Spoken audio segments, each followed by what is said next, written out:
All this is theoretical. What I told you up till now is theoretical and practical. Here is the contributions of early Muslims. Did Muslims contribute anything? What did you do, Muslims, and your parents and your ancestors? You nothing, they will tell you. Say, come on. You know the language? English language. Are we talking English now? And within this English language I'm talking to you, there are 10,000 words. In English, they are Arabic words. I have a textbook from England, from a professor of linguistics.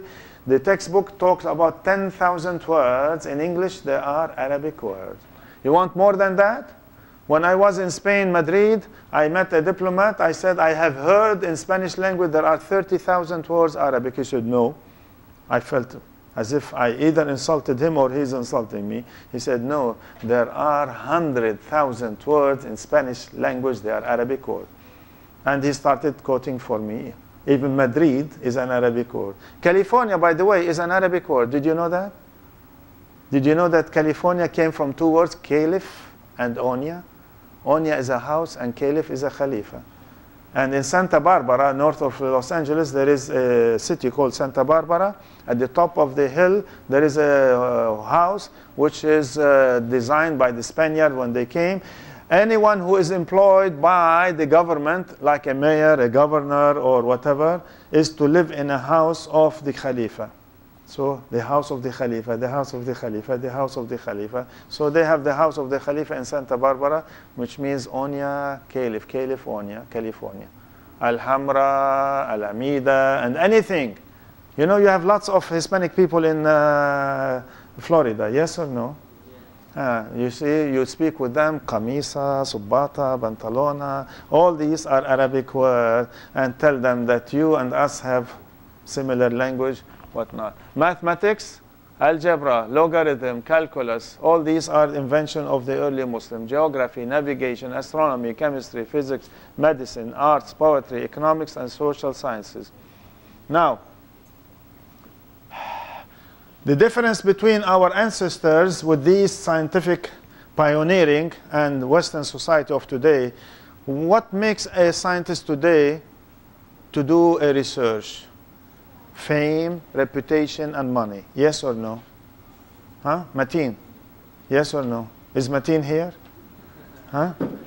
What makes a person in America strive for higher education or research or whatnot? Either prestige, dignity, money, whatever. The early Muslims, their prestige is, incentive is religion. Why? Because, see, astronomy, they want to pray 5 times a day. They want to know the sun and the moon and all these, so because of the prayer file.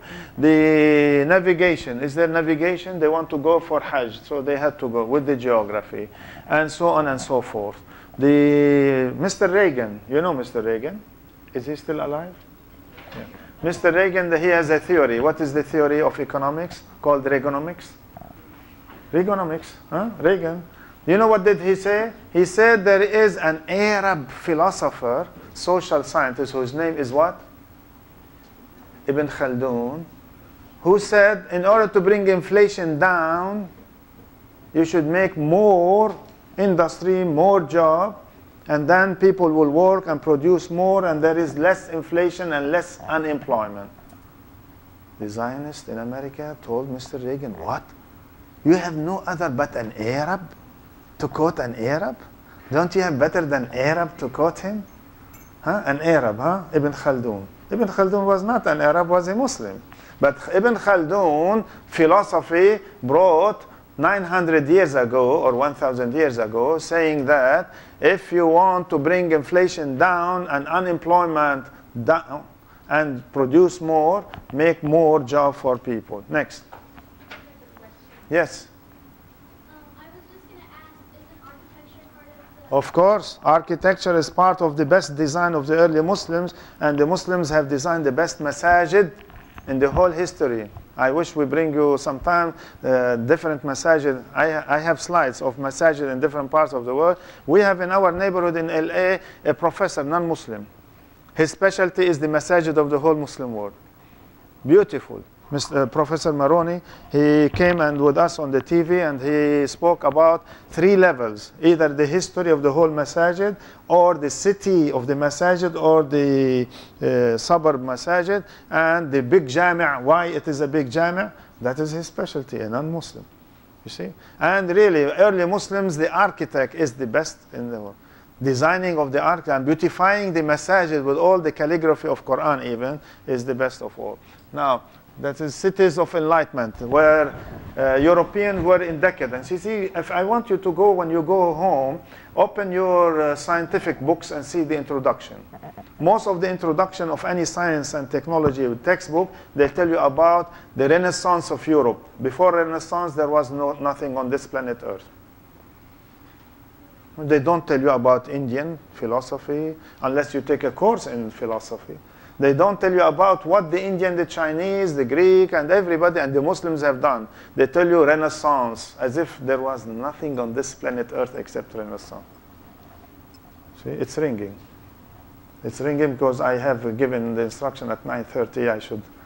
Now, Cordova, Alhambra, Seville, Fez, Tunisia, Cairo, Damascus, Baghdad, Mecca, Medina, and Timbuktu. This is some of the major cities. Next. Now, these are we tell the American about the Arabic letters, Alif, B, T, C, and we tell them we write from right to left. Is it true or not? Yeah. You know what I said to them jokingly? I said, since I am a right-handed man, we write from right to left. You write backward. We write forward. Did you follow the joke? I said, we are right-handed people, and we write from right to left. We go forward. You go backward. Huh? you add what you want to add. He said, we are right, you are wrong, because they go backward. Next.